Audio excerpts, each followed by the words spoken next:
नमस्कार साथियों, मेरा नाम है विकास और मैं स्वागत करता हूं साथी आपका एक और नए वीडियो में। आज के इस नए वीडियो में बात करने वाले हैं जो क्लास 10th मैथ्स है, चैप्टर नंबर उसका 5 है। आपके सामने है वो समांतर श्रेणी का। यहाँ पे आपके सामने एक क्वेश्चन दे रखे है, उस क्वेश्चन के बारे में बात करेंगे किस तरीके से हम इस क्वेश्चन को सोल्व कर सकते हैं। यहाँ पर आपके पास में क्वेश्चन दे रखा है कि आपके पास में एक एपी दे रखी है जिसको हमने कल पढ़ा था कि समांतर श्रेणी होती है, जिसको बोलते हैं अरिथमेटिक प्रोग्रेशन। यहाँ पर आपके सामने 2 दे रखा है, यहाँ पे 7 है, यहाँ पे 12 दे रखा है का एंडसन का 10वां पद ज्ञात करना है। इस बार आपको क्या निकालना है, 10वां पद हमारे को निकालना है। वो 10वां पद हमारे पास में कैसे निकलेगा उसके बारे में आज के इस वीडियो में बात करने वाले हैं। तो कल हमने सबसे पहले हमने देखा था कि सबसे पहले हमने एपी के बारे में बात कर रहे थे। वो एपी हमारे पास में कैसी थी, मतलब जिसके अंदर जो आपके क्रमागत पद होते हैं उन सभी के बीच में जो आपका कॉमन डिफरेंस होता है सार्वंतर बराबर हो जाए, तो उसी के बारे में बोलते हैं। वो हमारे पास में एपी बन जाती थी। अब हमारे पास में सबसे पहले देखो कि एपी का हमारे पास में यहाँ पर हमने पढ़ा था कि जो आपका पहला पद होता है उसको बोलते हैं, वो होता है आपके सामने ए होता है। इसके बाद में हमारे पास में दूसरा पद होता है, उसके बोलेंगे ए प्लस का डी बोलेंगे। मतलब पहले पद में आप डी को जोड़ दोगे यानी सार्वंतर को जोड़ दोगे तो आपको दूसरा पद मिलेगा। इसी प्रकार से आपको तीसरा पद निकालना है, तो वहां पर आपको ए प्लस का 2d करना होगा, तो यहाँ पर आपके सामने तीसरा पद निकलेगा। इसी प्रकार से आप निकालेंगे चौथा पद, तो यहाँ पर a प्लस का आपको 4d यानी 3d करना होगा। इस प्रकार से आप चलेंगे एंड सोन तक, तो यहाँ पर आपके सामने क्या आएगा, प्लस का आपके सामने आ जाएगा। मतलब आपके सामने क्या होगा, ये अंतिम पद होगा, उसके बारे में यहाँ पे बात करते हैं। जो एनवा पद होता है वो आपके सामने आएगा a प्लस। अब देखो यहाँ पर हमने देख रहे हैं कि पहला पद हमारे सामने a आया था, फिर a प्लस का d, फिर a प्लस का 2d, फिर a प्लस का 3d। तो यहाँ पर हमारे सामने एनवा पद तो होगा नहीं, उससे एक कम करना होगा, तो क्या होगा n माइनस का 1 होगा। तो यहाँ पर आपको लिखना क्या होगा कि n माइनस का 1 और इंटू में यहाँ पर आपको लगा देना होगा कि d हो जाएगा। साथ ही इस प्रकार से आपका सामने ये टर्म चलती रहेगी, तो इसी को हम क्या बोलते हैं, ये हमारे पास में AP होगी। क्योंकि आप इसका सार्वंतर चेक करोगे तो आपके सामने क्या आएगा, D आएगा। तो यहाँ पर आपके सामने इस तरीके से AP बनती है। अब आप लोग देख लीजिएगा कि आपके सामने ये तो आपका पहला पद होता है, इसको मैंने A1 बोला था। ये आपके पास में A2 होगा जिसको दूसरा पद बोला था। ये आपके पास में क्या होगा, आपके सामने A3 होगा जिसको हमने बोला था तीसरा पद बोला था।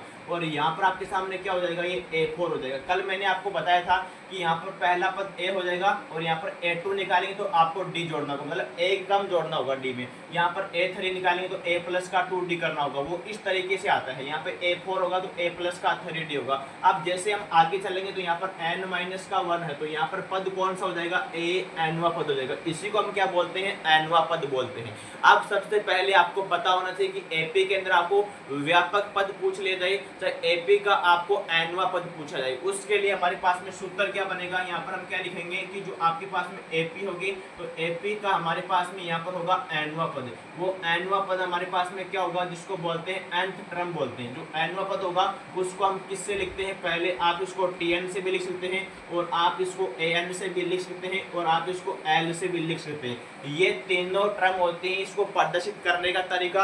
अब हमारे पास में जो एनवा पद है वो कितना दे रखा है, यहाँ पे वो दे रखा है a plus n minus 1 into d दे रखा है। क्योंकि यहाँ पर an आ रहा है तो वो an किसके बराबर होगा, इस वाले पद के बराबर होगा, तो वो आ गया a plus n minus 1 into D. यहाँ पर आपके सामने आ चुका है। अब हमारे को करना क्या होगा कि क्वेश्चन में क्या दे रखा है कि हमारे पास में AP है कि 2 है, 7 है, या फिर 12 का 10वां पद आपको निकालना है। तो आपके सामने यहाँ पर निकालना है कि 10वां पद, मतलब A10 निकालना है। तो यहाँ पर जो क्वेश्चन दे रखा है उसको लिखो। यहाँ पर आपको पहले निकालना है A 10वां पद निकालना है, इसके तो हमको मान निकालना है, तो मैंने क्वेश्चन मार्क लगा दिया। अब आपको और इसमें क्या दे रखा है वो लिखिए। यहाँ पर ये A होता है वो पहला पद होता है, तो पहला पद हमारे पास में यहाँ पर A दे रखा है, वो कितना दे रखा है, यहाँ पर हमारे पास में है वो 2 दे रखा है साथी। इसके बाद में यहाँ पर आप n देखो, n का वैल्यू क्या होगा, इसके अंदर पूछा कि 10वां पद निकालो, मतलब n का वैल्यू यहाँ पर कितना है, 10 है, तो वो आपको निकालना है। मतलब n बराबर आपके सामने यहाँ पर कितना आ जाएगा, 10 आ जाएगा। और d का वैल्यू आप लोग यहाँ पर देखेंगे तो यहाँ पर क्या होता है, d वो बोलते हैं सार्वंतर होता है, मतलब दूसरे पद में से पहला माइनस करना होता है। तो यहाँ पर हम लिखेंगे कि A2 माइनस का A1 करेंगे, तो यहाँ पर देखो क्या मिलेगा कि 7 में से आपको 2 माइनस करना होगा, तो यहाँ पर कितना आ जाएगा, 5 आ जाएगा। ये आपका बन गया सार्वंतर। अब आपको क्या देखना है, इसके अंदर आपके पास में 10वां पद निकालना है, हम निकाल सकते हैं। देखिएगा यहाँ पर हमारे पास में क्या आएगा, तो यहाँ पर पहले लिखेंगे, या तो लिखो A10 लिखो या आप लिखो T10 लिखो, हो, या आप l बराबर यहाँ पर कुछ भी लिख सकते हैं। अब यहाँ पर देखो पहला पद हमारे पास में a है, तो वो यहाँ पर लिख दो, आपके सामने कितना आएगा, तो मैंने एक बार इसको a लिखा है, प्लस का यहाँ पर देखो n का वैल्यू आपके सामने कितना होगा, यानी यहाँ पर 10 है, तो 10वें पद के बारे में बात करते हैं तो उससे एक कम लिखते हैं, उसको 9d लिखेंगे। तो यहाँ पर आप लोग देखेंगे यहाँ पर आएगा कि 10 माइनस का 1 और यहाँ पर आ गया d आ गया, इसको सोल्व कर लो आगे, तो यहाँ पर आएगा कि a प्लस का 9d आ जाएगा। अब चाहे आप देख सकते हैं कि मैंने बोला कि 10वां पद कैसे निकालेंगे, कल मैंने आपको बताया था कि अगर a5 आपको निकालना है उसको लिखेंगे a प्लस का 4d लिखेंगे, यहाँ पर आपको a3 निकालना है उसको लिखेंगे a प्लस का 2d लिखेंगे, अगर आपको 7वां पद निकालना है उसको लिखेंगे a प्लस का 6d लिखेंगे। अब हमारे पास में यहाँ पर निकालना है 10वां पद, उसको लिखेंगे a प्लस का 9d लिखेंगे, तो यहाँ पर आ गया a10। अब इसमें वैल्यू रख दो, आपके सामने आंसर बन जाएगा। a का वैल्यू हमारे पास में यहाँ पर कितना है, पहला पद यहाँ पर 2 दे रखा है, तो यहाँ पर लिखो 2 लिख दो, यहाँ पर 9 दे रखा है और आपको d से मल्टीप्लाई करना है, d का वैल्यू यहाँ पर 5 दे रखा है,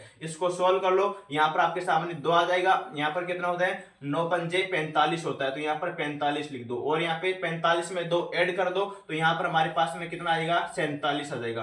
तो हम यहाँ पर क्या बोल देंगे कि हमारे पास में जो इसका 10वां पद आ गया, वो जो हमारे पास में a10 होगा वो कितना हो जाएगा, आपके पास में 47 हो जाएगा। मतलब इसका क्या है, यहाँ पर आप लोग देखेंगे कि इसके अंदर ये पहला पद है, ये दूसरा है, ये तीसरा है, ये चौथा, अगला पांचवा छठवां ऐसे चलता जाएगा। तो यहाँ पर हमारे पास में क्या आएगा, इसमें a10वां पद आएगा, वो हमारे पास में यहाँ पर कितना होगा 47 हो जाएगा। इस तरीके से साथ ही हमारे पास में जो nवां पद होता है, जो इसका nth टर्म होता है, वो एपी के अंदर आप इस तरीके से उस प्रश्न को सॉल्व कर सकते हैं। पहले आपको ये सूत्र आना चाहिए कि nवां पद क्या होता है, वो होता है a plus n minus 1 into D होता है। अगर nवां पद पूछा जाए तो मैंने आपको बता दिया इस तरीके, या तो आप सूत्र में वैल्यू पुट कर दो, a का वैल्यू पुट कर दो, n का वैल्यू पुट कर दो और d का वैल्यू आप पुट कर दो, तो आपके सामने इसका आंसर बन जाएगा। अगर आपको शॉर्ट में निकालना है तो अगर 10वां पद पूछा है तो उसको लिखो a प्लस का 9d, अगर 8वां पूछा है तो a प्लस का 7d, जितना पद है उससे a जोड़ दो और जो एक सार्वंतर में कम करके आप उसको मल्टीप्लाई कर दीजिएगा और आपके सामने इसका आंसर बन जाएगा। तो वीडियो कैसा लगा कमेंट बॉक्स में जरूर बताएंगे और मिलते हैं नेक्स्ट वीडियो में नेक्स्ट कंसेप्ट के साथ में। Thank you so much, love you all, जय हिंद।